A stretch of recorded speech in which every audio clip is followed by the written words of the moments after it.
আসসালামু আলাইকুম। নতুন আরও একটি ভিডিওতে আপনাদেরকে স্বাগতম। এই মুহূর্তে আমরা অবস্থান করছি বগুড়ার মাটিরডালি মোড়ে। অনেকেই এটাকে বিমান মোড় বলেও চেনে থাকেন।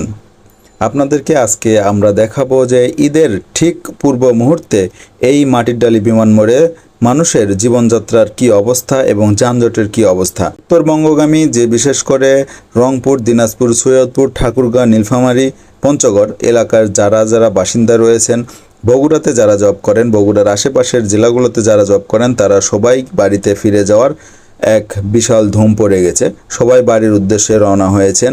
বগুড়া শহরে ইতিমধ্যে আপনাদেরকে আমরা জানিয়েছি, এর আগেও বগুড়া শহরে বেশ কয়েকটি ফ্লাইওভার হয়েছে। শহরের ভিতরে হয়েছে 4টি ফ্লাইওভার।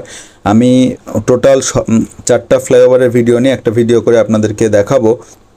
আজকে এই মুহূর্তে এই ভিডিওতে আমরা দেখাচ্ছি না। সবগুলো ফ্লাইওভার হওয়ার কারণে বগুড়া শহরের ভেতরে বিশেষ